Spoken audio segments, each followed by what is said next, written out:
Today is like August 2nd or 3rd, and I haven't done this a long time, so this is my vlog to see what I did right and wrong. Sweet potatoes, interesting experiment. Definitely want to put that on drip next time. These are not scallions, these are shallots. Lots of fun. Kale doing great. Definitely don't need quite this many. Catherine likes the curly leaf. She likes that texture. Parsnips. Don't know why they wouldn't grow here, but parsnips are doing very well. Tomatillos. Holy mackerel. I had to put gates up and stake them around there. Had no idea. These are way bigger than I think they're supposed to be. So I got to come up with a different way to trellis these. These might be something I put in the upper field on a trellis because they are just humongous. They're actually laying over.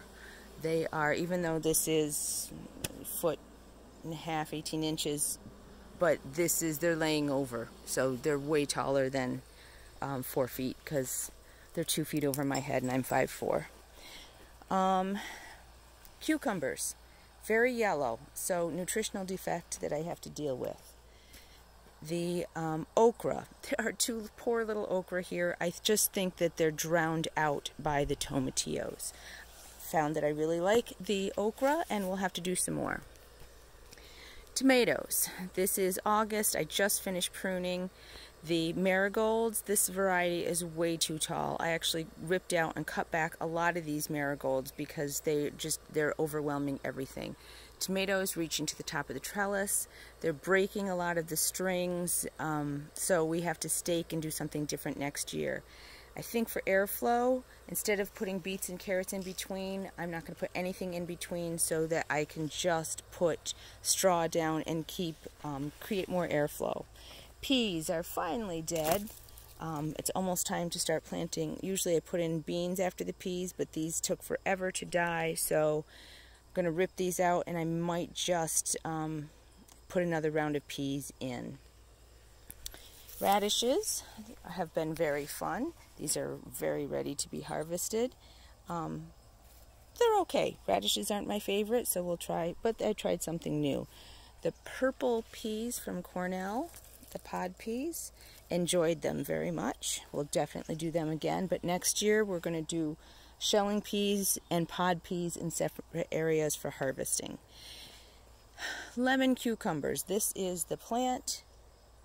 It is huge, still going, starting to see the yellow spots now, and I'm just starting to get some of the lemon cucumbers coming on. So lots of flowers, but took a long time to germinate and get going. And now the foliage is going bad. This is a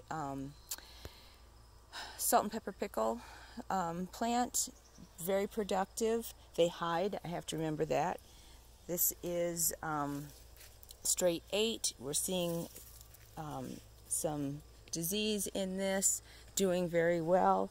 Need to have started some so that I can start pulling this. There's another cucumber right there, so that I can pull these out and maybe put a new one in.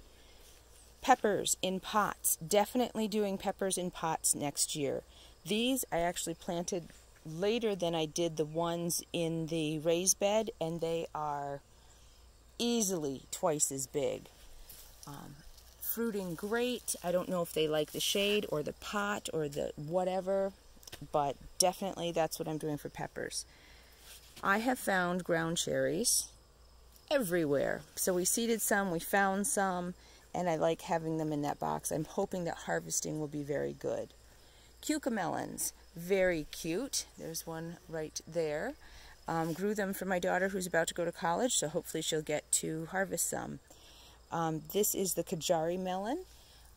I have a really big Kajari melon there. There's another one. I just brought one in, but as you can see, that the vine is sad by now. So we'll let those ripen up, and then I don't know if I have enough time. I don't think I have enough time to put more in. Chard. Chard is doing great. It took a very long time this year. It was a weird spring. But chard is doing fine now, and we'll be harvesting some of that. Don't think I'll put it in this garden again because I'd like to have this be an entire strawberry bed. So I'm going to save some of these runners, move them over there, and this whole bed will be strawberries. I think it'll be an easier one to do. Nasturtiums. These nasturtiums are really pretty. Don't know if they really do anything. They're supposed to help protect against the bugs. Not sure if they do. Perhaps maybe every other I'll do a nasturtium because they will actually take over the walkway here as well.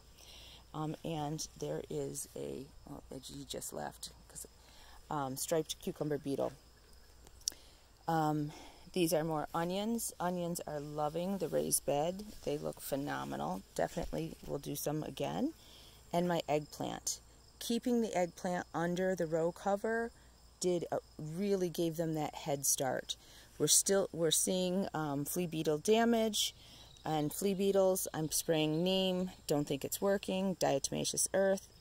But the plants are actually, they had that head start. So look at that beautiful eggplant. So that is a black beauty. I've got some more there. The Casper, very prolific. There's 3 of them right on there. I also have a Listata, and there are some Listata down there doing very, very well. There's a huge eggplant over there as well. These are jalapenos. I'm going to do more jalapenos next year. I want to do some salsa, and even though I don't eat them, it's good in salsa, and Catherine loves them, and she's out of hers. So definitely we'll do a few more of those. This bed had the hardest time. I've broken several strings. I actually went and got some stakes, which are tree limbs. I took out a lot of the marigolds, and they are, but they're so heavy with fruit that these strings simply aren't able to hold them up. Again, I don't think I'm going to plant anything in between, but the plants are doing pretty good. There's a cucumber over here in the pot. The nasturtium did much better than the cucumber, so we will do something different with that. Next year, I love, oh look. Hello there, little butterfly. Are you enjoying your flower? I guess I'm not the only one that likes these. And look at this. Love that. Isn't that interesting? So definitely want to do zinnias along this fence because the bees and butterflies are very much enjoying it.